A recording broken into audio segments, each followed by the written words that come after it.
YCP నేత విజయసాయిరెడ్డి మాట్లాడుతున్నారు. Live లో చూద్దాం.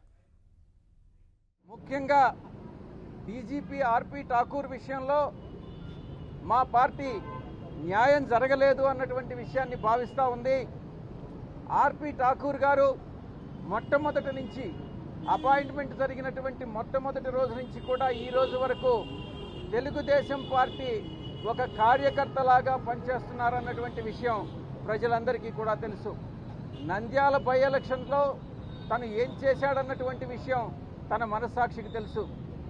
ఇప్పుడు కూడా ఈ యొక్క ఆర్డర్ ఎలక్షన్ కమిషన్ ఇచ్చినటువంటి ఆర్డర్ తర్వాత కూడా R P Thakur, A B Venkateswararao, chief secretary, chief minister of Andhra Pradesh నలుగురు కూడా కూర్చొని మాట్లాడుకొని ఎలక్షన్ కమిషన్ ఆర్డర్స్ని ఏ విధంగా బైపాస్ చేసి ఆర్డర్స్ని ఇంప్లిమెంట్ చేయకుండా ఉండగలమన్నటువంటి విషయాన్ని కూలంకషంగా చర్చించి ఒక కాన్స్టిట్యూషన్ మీదనే it is a fraud on constitution, ఈ యొక్క సావరిన్ ఇండియాలో ఆంధ్ర రాష్ట్రం అన్నటువంటిది అంతర్భాగం అన్నటువంటి విషయాన్ని మరిచి అదొక సపరేట్ రాష్ట్రంగా భావిస్తూ ఈరోజు ఎలక్షన్ కమిషన్ ఆదేశాలనే బేఖాతరు చేస్తున్నటువంటి పరిస్థితి ఆంధ్రప్రదేశ్లో నెలకొని ఉంది.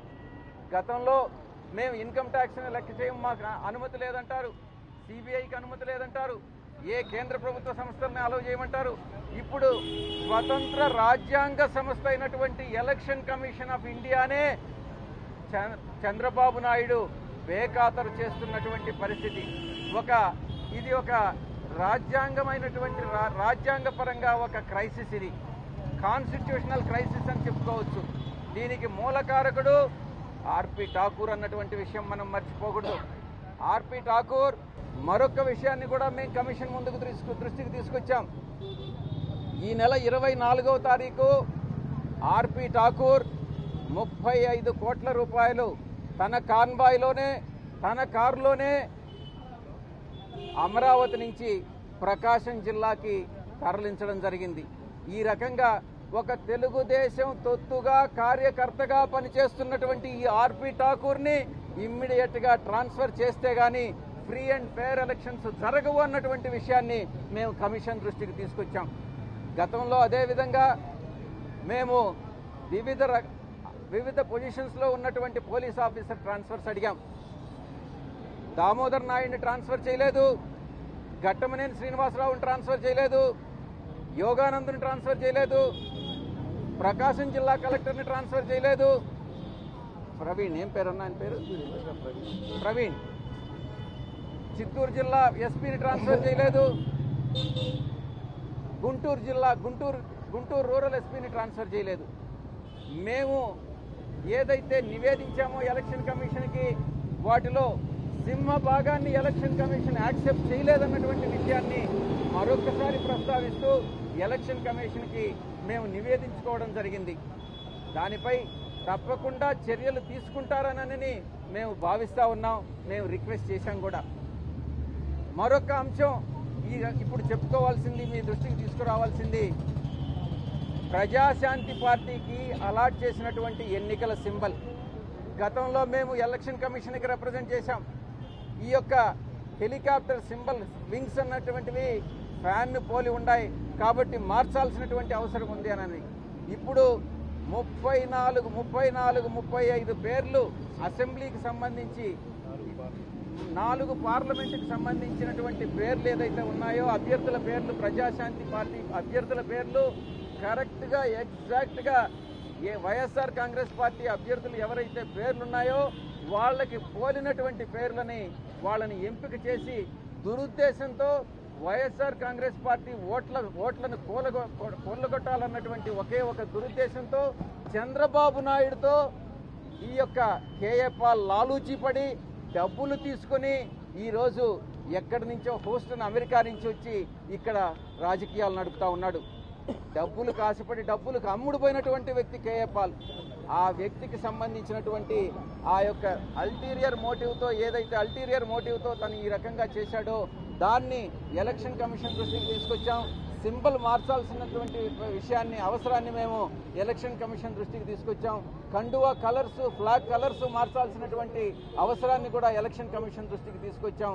ఈ అన్నిటినీ కూడా అంశాలన్నింటినీ కూడా ఎలక్షన్ కమిషన్ పాజిటివ్గా పరిశీలించాల్సిందిగా మేము విజ్ఞప్తి చేసుకున్నాం అన్నటువంటి విషయాన్ని మీకు తెలియజేసుకుంటాం.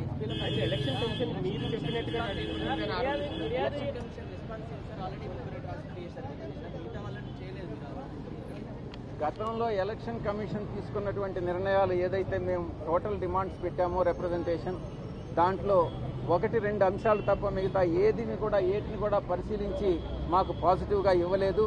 మా పార్టీ దాని పట్ల అసంతృప్తి చెందినటువంటి మాట వాస్తవమే. మాకు న్యాయం జరగలేదని మేము భావిస్తూ ఉన్నాం. కాబట్టే మరొక్కసారి న్యాయం చేయాల్సిందిగా మేము ఎలక్షన్ కమిషన్ ని విజ్ఞప్తి చేసుకుంటా ఉన్నాం. టీడీపీ నేతలు మాత్రం మీరు చెప్పినట్టుగా ఈసీ నడుచుకుంటుంది, మీరు వచ్చి కంప్లైంట్ ఇచ్చారు, వెంటనే వాళ్ళని బదిలీ చేసింది అన్నట్టుగా టీడీపీ నేతలు చెప్తున్నారు. కాదండి, మేము డీజీపీని మార్చమని ఎలక్షన్ ప్రాసెస్ స్టార్ట్ కాకుండా కంప్లైంట్ చేయడం ఏ విధంగా అయితే ఆయన అధికార పార్టీ జగన్ గారు విశాఖపట్నం ఎయిర్పోర్ట్లో ఆయన పైన జరిగిన హత్యా ప్రయత్నం అప్పుడు కానివ్వండి, తర్వాత కానివ్వండి, ఏ విధంగా డీజీపీ ఒక్క తెలుగుదేశం పార్టీకి తొత్తుగా ప్రవర్తిస్తున్నాడో చెప్పడం జరిగింది. అప్పుడు ఎలక్షన్ కమిషనర్ గారు ఎన్నికల షెడ్యూల్ వచ్చినాక యాక్షన్ తీసుకుంటాం డీజీపీ మీద అని చెప్పారు. మరి యాక్షన్ ఎందుకు తీసుకోవడం ఈరోజు మళ్ళీ చేస్తలేరు, వారిపైన చర్యలు తీసుకోవాలని కూడా అధికారులు డిమాండ్ చేస్తున్నారు. మీరు ఏమంటారు సార్ దానిపైన? మా మీద ఎటువంటి చర్యలైనా స్టేట్మెంట్ ఇచ్చారు సార్. అధికారుల పైన ఉదాహరణకి డీజీపీ ఆర్పి ఠాకూర్ 35 కోట్లు అమరావతి నుంచి ప్రకాశం జిల్లాకి ట్రాన్స్ఫర్ చేశానని చెప్తా ఉన్నాను నేను. దానికి సంబంధించి గతంలో కూడా శ్రీకాకుళం ఎస్పీ మీద చేసినటువంటి ఆరోపణలకి నిన్న మా మీద కేసు పెట్టడం జరిగింది. మేము ఒక్కటే చెప్తా ఉన్నాం, ఈరోజు అధికారంలో ఉన్నది తెలుగుదేశం పార్టీ. తెలుగుదేశం పార్టీలో రాష్ట్రంలో అత్యున్నత పోలీస్ ఆఫీసర్ ఆర్పి ఠాకూర్. ఆయన వెహికల్ చెక్ చేసేటటువంటి ధైర్యం ఎవరికైనా ఉంటుందా? అది చేస్తే ఎలక్షన్ కమిషనే చేయాలి. దీనికి ఆధారాలనే ఉండవు. ఏ రకంగా అయితే శ్రీకాకుళం ఎస్పీ నా మీద కేసు పెట్టాడో అదే రకంగా ఆర్పి ఠాకూర్ కూడా ఇది నిజం కాదనని కానీ భావిస్తే మా మీద కేసు పెట్టవచ్చు, చర్యలు తీసుకోవచ్చు. మేము దాన్ని ప్రూవ్ చేస్తామనే విషయాన్ని మీకు తెలియజేసుకుంటాం. చాలా వాటిని కూడా అమలు చేయలేదని ఇచ్చిన వాటిని అక్కడ అమలు చేయని పరిస్థితి ఉంది. పరిస్థితుల్లో వీటిని ఎట్లా అమలు చేస్తారు? ఇది ముఖ్యంగా ఈ హెలికాప్టర్ సింబల్కి సంబంధించిన విషయం ఎందుకు ఇంత మళ్ళా ఎలక్షన్ ఇవ్వాల్సి వచ్చిందంటే, చంద్రబాబు నాయుడు గారు ఎలక్షన్లో గెలవడం కోసం ఎంత నీచ సంస్కృతికి పాల్పడ్డారు.